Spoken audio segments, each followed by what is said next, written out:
और ब्रेक के बाद एक बार फिर से आपका बहुत स्वागत है और हमारे साथ करोड़ी जी, संजीत जी और मनन जी जुड़े हुए हैं। एक बार फिर से आपका बहुत स्वागत है न्यूज़ इंडिया पर। और चर्चा आगे बढ़ाते हैं। करोड़ी जी, हम पानी की किल्लत को लेकर बात कर रहे थे कि जिस तरह से मिडिल ईस्ट में ये तनाव जारी है और इस बीच अगर ईरान में पानी का संकट गहराता है तो उनके पास क्या ऑप्शन बचेगा और वो क्या आगे उनकी क्या रणनीति होगी और किस तरह से वो आगे काम करेंगे? नैना जी, मैं जो कह रहा था कि रणनीतिक दृष्टि से, हौसले की दृष्टि से ईरान बहुत आगे है और उसी की वजह से ईरान पूरे इस युद्ध में सुपर पावर पे भी हावी हो रहा है, अपने आप को बनाए हुए है। तो रणनीतिक दृष्टि से जिस तरीके से उन्होंने लो कॉस्ट वार लड़ने की कोशिश की और अमेरिका और इजराइल के लिए हाई कॉस्ट वार बना दिया, होर्मुज जो स्ट्रेट है उसको तो बाद में क्लोज किया है, पहले ही उन्होंने ये रणनीति बना ली। ये वहां की जो पर्शियन सभ्यता है उसका योगदान है, उन्होंने उससे सीखा है। खैर, आपका जो स्पेसिफिक सवाल है वो पानी को लेके है और ये केवल ईरान में प्रॉब्लम नहीं है। उन्होंने बहरीन में भी जो वाटर सेलिब्रेशन प्लांट था उसको डिस्ट्रॉय कर दिया है और पूरे जो वेस्ट एशिया के कंट्री हैं वो पानी समुद्र से प्योरीफाई करके सप्लाई करते हैं। तो पानी का संकट ईरान में तो है ही, जो दूसरे देश हैं वहां भी संकट आएगा पानी का अगर ये आगे बढ़ता है तो उसको कैसे डील किया जाए। मुझे लगता है कि ईरान में जो एक सेक्रीफाइस की स्पिरिट है पर्शियन कल्चर में और सियाई जो कल्चर है उसमें वो कितनी भी हार्डशिप में जी सकते हैं, लेकिन सरेंडर करने वाले नहीं हैं अमेरिका के सामने। और मुझे लगता है कि ये अमेरिका को एहसास भी हो गया और इसीलिए प्रेसिडेंट ट्रंप ने पुतिन से बात की कि आप ईरान को समझाइए कि युद्ध के लिए वो सरेंडर करते तैयार हो जाए। ट्रंप ने कहा कि सरेंडर करवा दो,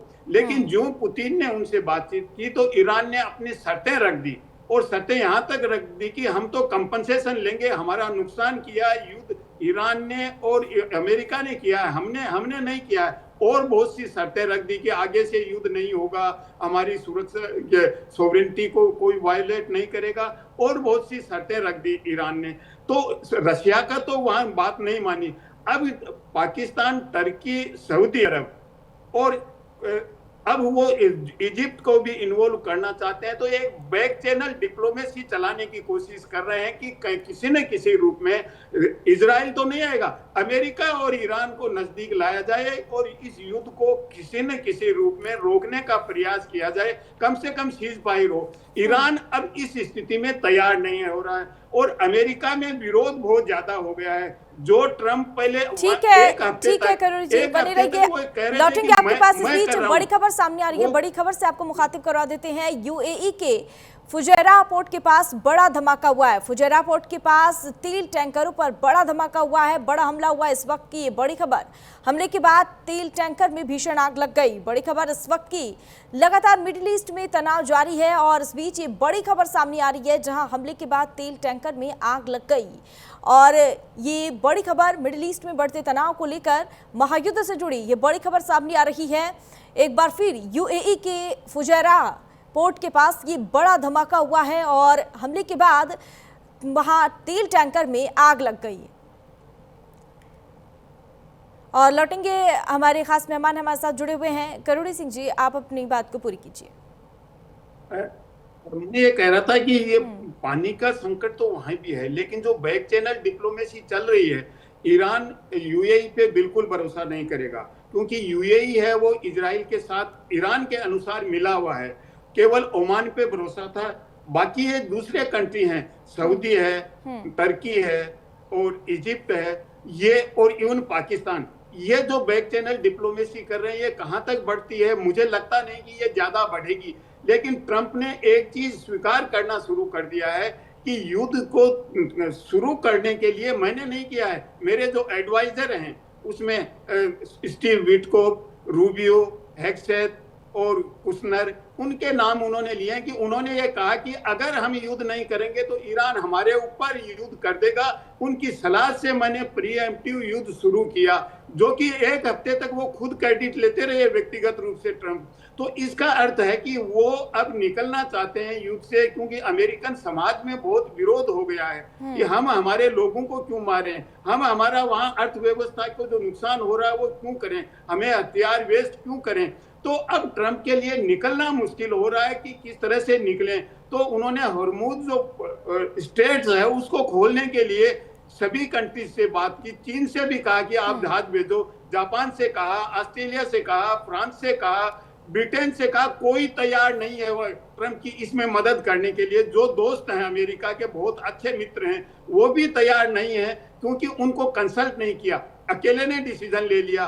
पहले जहां जहां अमेरिका ने किया, चाहे वो इराक पे किया हो, अफगानिस्तान पे किया हो, दोस्तों को कंसल्ट करके किया हो, अब अमेरिका अकेला पड़ रहा है। और अमेरिका को ऐसा लग रहा है कि इजराइल ने मुझे ईरान में फंसा के खुद लेबनान में लड़ने लग गया, तो इजराइल भी उधर आगे नहीं आ रहा है। तो अब डायरेक्ट अमेरिका और ईरान का युद्ध हो रहा है, और ईरान की जो रणनीति है उसके सामने ट्रंप मुझे लगता नहीं कि ज्यादा सफल होगा। तो अगर पानी का वहां संकट आता है तो मुझे लगता है कि वो संकट, ईरान पानी के संकट से उबर जाएगा।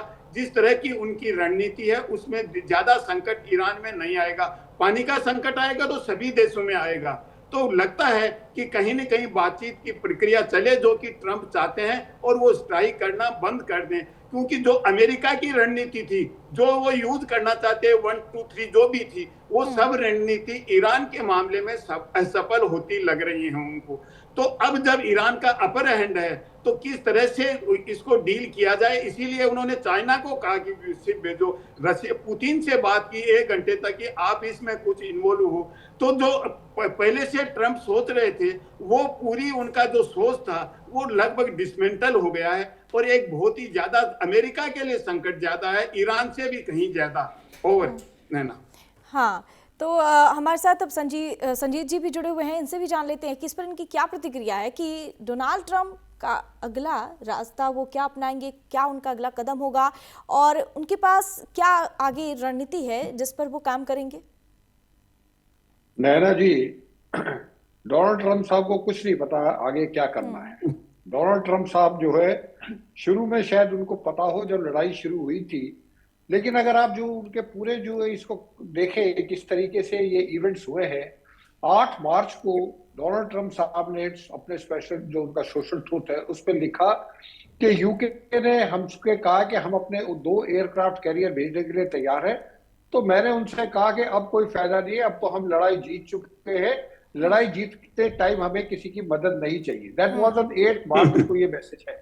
और अब आप देखिए 14 मार्च को या 15 मार्च को फिर लिखते हैं कि हमको जो है UK, France, south Korea, Japan, Australia और बाकी कंट्रीज की मदद चाहिए एक नेवल कोलिशन बनाने के लिए, ताकि हम, और उसमें चाइना भी शामिल कर लिया उन्होंने, बिना चाइना से बात करे, और चाइना से नाराज भी हो गए कि चाइना ने कोई रिस्पॉन्स नहीं दिया कि उनके सोशल ट्रुथ पे अगर वो कोई स्टेटमेंट दे तो एक्सपेक्ट करते हैं कि बाकी कंट्री, चाइना जैसी कंट्री उनकी बात पे रिस्पॉन्ड करे।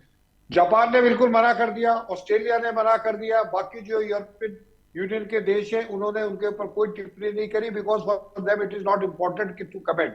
तो अब डोनाल्ड ट्रंप साहब देखिए 8 तारीख को कह रहे हैं हमें जरूरत नहीं है, और 14-15 मार्च को कह रहे हैं कि हमको जो है चाहिए। एक तरफ वो कह रहे हैं कि हमने 100% ईरान खत्म कर दिया है, लेकिन अगर आपने 100% ईरान को खत्म कर दिया है तो आपके तो 2 नेवल वो बैठे हैं जिनको आप शुरू में कहते हैं। ठीक है संजीत जी, इस बीच बड़ी खबर सामने आ रही है, एक बार बड़ी खबर से आपको मुखातिब करवा देते हैं। जंग में मदद नहीं मिलने पर डोनाल्ड ट्रंप का बड़ा बयान सामने आया है। उन्होंने कहा कि कई देश जंग में शामिल नहीं होना चाहते, उम्मीद है फ्रांस हॉर्मुज स्ट्रेट में मदद करेगा, कई देशों की सुरक्षा में यूएस सैनिक तैनात। बड़ी खबर इस वक्त की, डोनाल्ड ट्रंप का ये बड़ा बयान सामने आया है। उन्होंने कहा कि कई देश जंग में शामिल नहीं होना चाहते हैं, और जिस तरह से संजीत जी आप भी अभी जिक्र कर रहे थे, तो इस बीच ये बड़ी खबर सामने आ रही है जहां डोनाल्ड ट्रंप ने ये बड़ा बयान दिया है। वो चाहते हैं कि कई देश उनके साथ आए, सामने आए, लेकिन अब कई देश हैं जो उनके साथ नहीं आ रहे हैं। इसको लेकर उन्होंने ये बयान दिया है। देश उनके साथ नहीं आएगा अगर आप यूरोपियन यूनियन को इस तरीके से ट्रीट करोगे जिस तरीके से आप फ्रांस के प्रेसिडेंट को मॉक करोगे, और यूके के प्रेसिडेंट को आप मॉक करोगे, उसको कनाडा को आप बोलोगे मेरी 51st स्टेट है, मार्क कैरी को आप बोलोगे कि ये हमारा गवर्नर है। अगर ये सब आप बातें बोलोगे तो आप कैसे। और आप एक चीज और ध्यान रखना, डोनाल्ड ट्रंप साहब की जब भी कोई अगर वो मदद भी मांगते हैं तो पहले वो थ्रेट करते हैं, फिर वो मदद मांगते हैं। पहले वो कहते हैं नाटो कंट्री से, वो कहते हैं कि जो नाटो का जो फ्यूचर होगा it will be very bad future, मतलब अंधकार छा जाएगा नाटो में। उसके बाद कहते हैं मेरे को मदद चाहिए। तो जब आप अपने दोस्तों के साथ, और डोनाल्ड ट्रंप साहब की खास बात है वो अपने दुश्मनों से डरते हैं लेकिन दोस्तों को डराने की कोशिश करते हैं, चाहे वो और खास तौर पर यूरोपियन यूनियन हो, कनाडा हो, यूके हो, उनकी ये है। तो इससे लोग जो है, जो भी उनका टाइम हुआ है 12-13 महीने जो हुए हैं, उससे लोग उनकी बातों से संतुष्ट नहीं है। वो जो है लोग कोई मदद नहीं करेगा। जापान उनका जो इतना स्ट्रॉन्ग एलाई होता था उसने मना कर दिया, ऑस्ट्रेलिया ने उनको मना कर दिया। और जहां तक चाइना का सवाल है, चाइना क्यों अपने नेवल शिप्स भेजे? चाइना को ईरान ने बोल दिया है कि चाइना के शिप्स को पूरी छुट्टी है, बल्कि ईरान ने तो यहां तक कहा है कि कोई भी अगर हमारे साथ तेल का वो व्यापार करता युआन में पेमेंट होगी। वो डॉलर के ऊपर भी डोनाल्ड ट्रंप साहब को परेशानी हो रही है, क्योंकि अगर पेमेंट सारी युआन से हुई, चाइनीज करेंसी से, तो डॉलर का तो पूरी जो है मिडिल ईस्ट में जो है बैंड बच जाएगा। तो डोनाल्ड ट्रंप साहब, जो आपका सवाल था कि डोनाल्ड ट्रंप साहब क्या करेंगे, डोनाल्ड ट्रंप साहब को खुद नहीं पता वो आगे क्या करने वाले हैं। लेकिन हाँ, मेरी जो बाकी उनके जो एडवाइजर्स हैं, सो कॉल्ड एडवाइजर, जो अब एडवाइजर्स को भी उन्होंने ब्लेम करना शुरू कर दिया है कि मेरे को ठीक तरीके से एडवाइस नहीं करी। बेस्ट यही है कि इस लड़ाई को जिस स्टेज पे हो, कुछ ना कुछ बहाना करके कि जी हम जीत गए और अपना नैरेटिव फैला दो। और जैसे पाकिस्तान ने ऑपरेशन सिंदूर में कहा था कि जी हम जीत गए, आर्मी चीफ को फील्ड मार्शल बना दिया, उसको बाद में सीडीएफ बना दिया। इस तरीके से आप भी कुछ करो और इस लड़ाई को बंद करो, क्योंकि आप इस लड़ाई को जीत नहीं पाओगे, इस चीज की गारंटी है। और मेरे को उम्मीद है किरोड़ी सिंह जी भी मेरी बात से सहमत हो। हाँ, मनन द्विवेदी जी भी हमारे साथ जुड़े हुए हैं, इनसे भी जान लेते हैं कि क्या ये आपकी बात से सहमत है। लेकिन देखिए, सबसे बड़ा सवाल ये भी उठता है कि डोनाल्ड ट्रंप अपने स्टेटमेंट पे हमेशा कायम रहते हैं और वो सबसे बड़ी बात है किसी के आगे कभी झुकना नहीं चाहते हैं। तो क्या लगता है कि इस बार सीज फायर ईरान से वो जिस तरह से उम्मीद कर रहे हैं ईरान करेगा, या फिर डोनाल्ड ट्रंप को कोई रास्ता अपनाना पड़ेगा? देखिए, मैं यहाँ पर ये कहना चाहूंगा कि जब प्रेसिडेंट डोनाल्ड ट्रंप अपने ट्रंप 1.0 में आए थे तो पूरी तरीके से उन्होंने डिक्लेयर किया था, और प्रेसिडेंट बनने से पहले भी क्या डिक्लेयर किया, जब कैंपेन जो हो रही थी तब भी डिक्लेयर किया।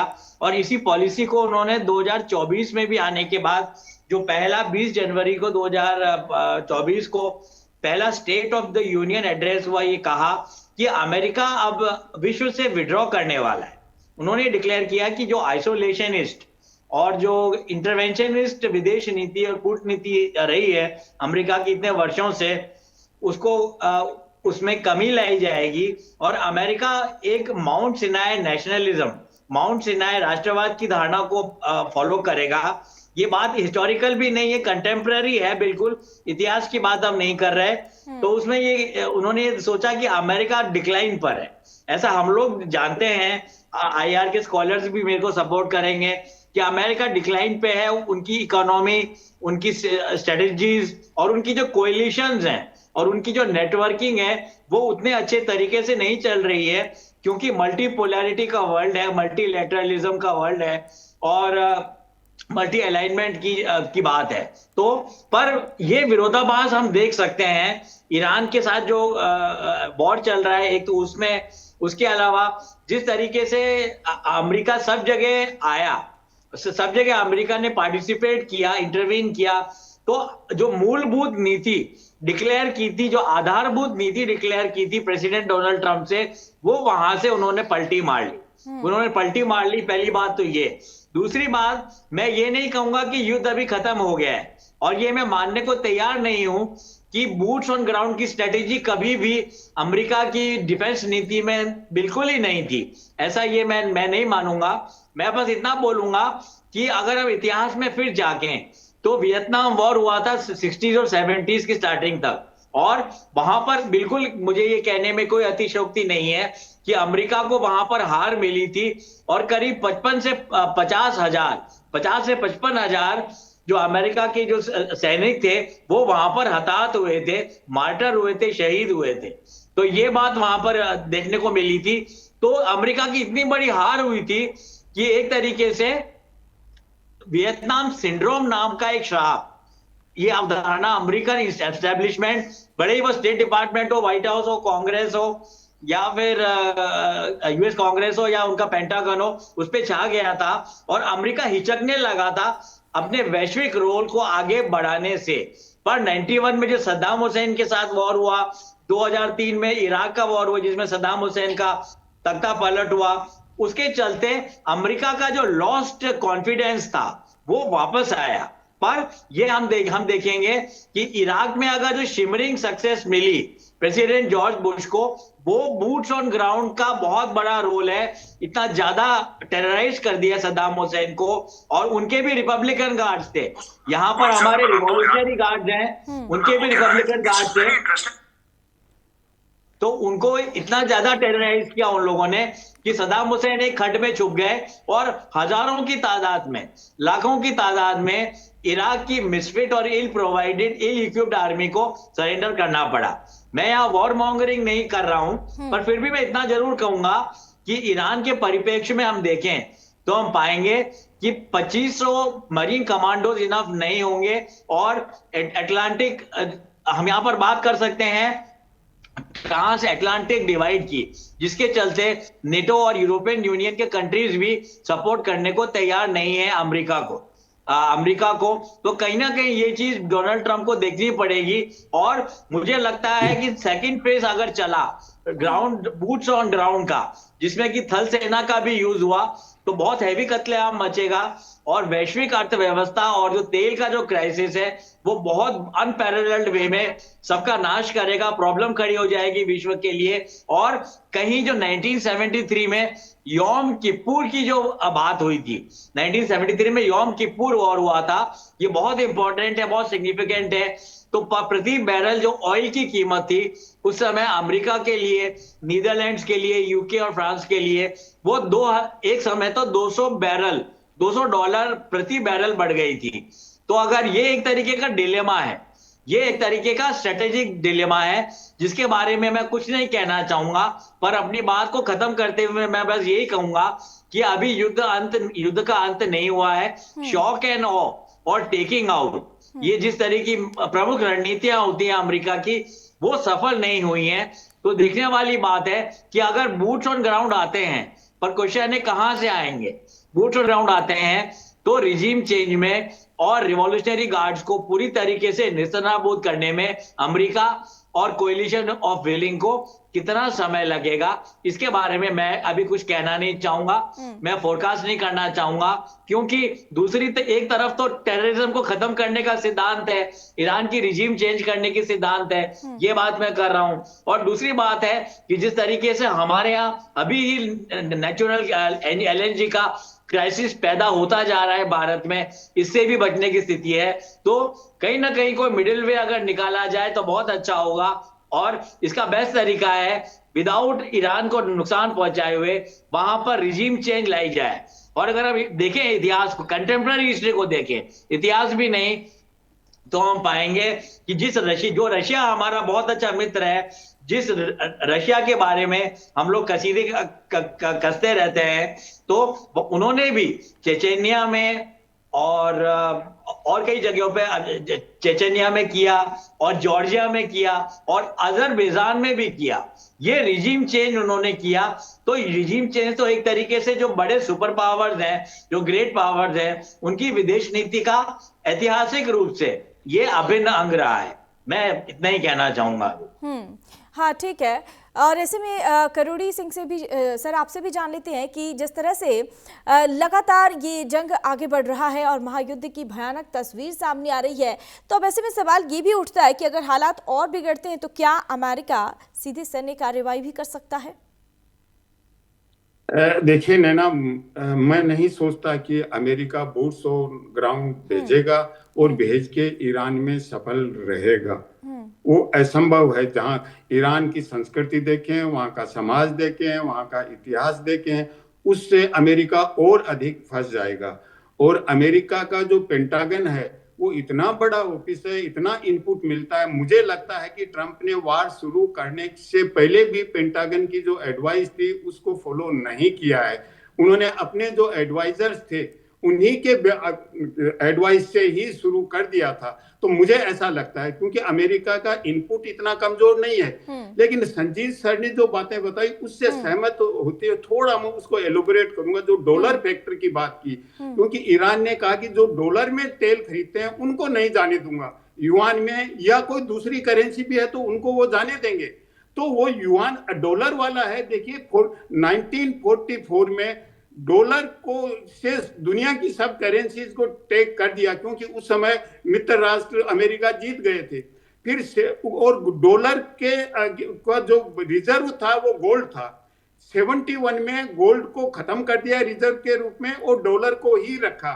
फिर देखा कि क्राइसिस आएगा, तो 1974 में सऊदी अरब से एक एग्रीमेंट किया कि दुनिया में जो भी ऑयल खरीदेगा वो केवल और केवल डॉलर में खरीदेगा।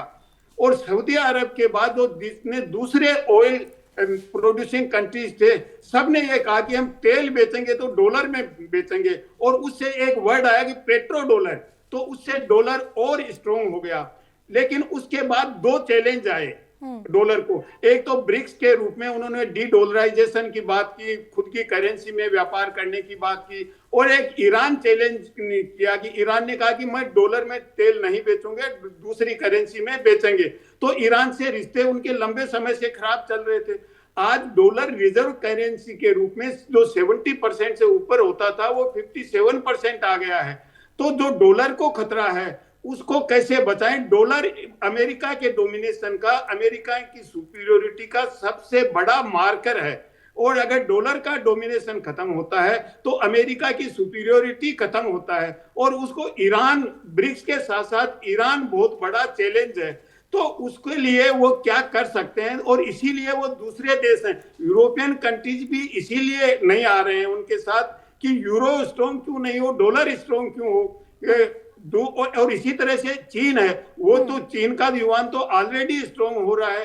तो जो पेट्रो डॉलर का कंसेप्ट था वो अब खत्म हो रहा है। तो उसकी वजह से अमेरिका के सामने चैलेंज है डॉलर वाला। दूसरा, हथियारों के आधार पे अमेरिका, देखिए जो स्कूल पे हुआ अटैक, वो एआई ने आइडेंटिफाई किया कि वहां आईआरजीसी का अड्डा है, आईआरजीसी के वहां पे हथियार हैं। और उसके बेसिस पे उन्होंने एक स्कूल पे अटैक करके लगभग 170-80 बच्चियों को मार दिया।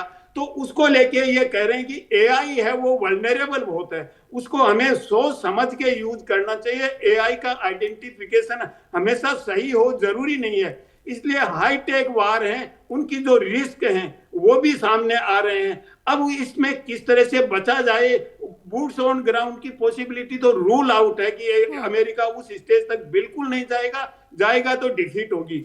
अच्छा करोड़ी सिंह जी, डोनाल्ड ट्रंप आखिर चीन, जापान और नाटो देशों से मदद क्यों मांग रहे हैं, ये भी अब बड़ा सवाल है। क्योंकि आपको बता दें कि क्या ऐसा लग रहा है कि डोनाल्ड ट्रंप को अब हार का डर सताने लगा है और इसलिए वो नाटो देशों से अब मदद मांग रहे हैं? निश्चित रूप से, क्योंकि देखिए अमेरिका की जो रणनीति होती है और अमेरिकन जिस तरह का नागरिक है, वहां का आवाम है, वो लंबे समय तक स्ट्रगल नहीं कर सकता, हार्ड लाइफ नहीं जी सकता। जिस तरह से पर्शियन कल्चर में या जो शियाइट मुस्लिम हैं उनमें एक सेक्रीफाइस का, पेन सहन करने का एक शहादत का जज्बा है, वो अमेरिकन में जज्बा नहीं है। थोड़ी हार्ड लाइफ आते ही वो कहेंगे हम क्यों लड़ रहे हैं। वियतनाम में भी यही किया, अफगानिस्तान में ये उन्होंने कहा हमने ट्रिलियंस ऑफ डॉलर खर्च कर दिए, क्यों किए, तो वहां से भी विड्रॉ करना पड़ा। तो अमेरिका का हम हिस्ट्री देखें तो वो लंबे समय तक इन्वॉल्व नहीं हो सकते।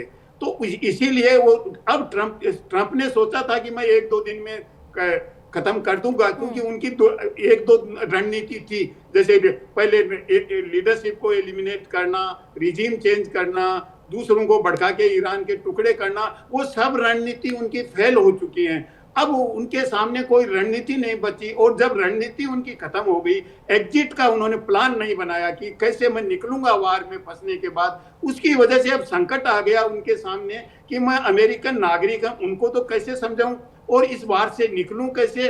और अगर नहीं निकला, ये लंबा खिंचता है, मान लीजिए 2 हफ्ते भी और होगा तो नवंबर के चुनाव में उनकी हार निश्चित है, और हार होने के बाद में अगले 2 साल ट्रंप के लिए बहुत खतरनाक होंगे शासन चलाने में। और इसीलिए वो सबसे अपील कर रहे हैं, रशिया से भी, चीन से भी। उन्होंने शायद ऐसा इमेजिन भी नहीं किया होगा कि इस तरीके से अमेरिका ईरान में फंस जाएगा।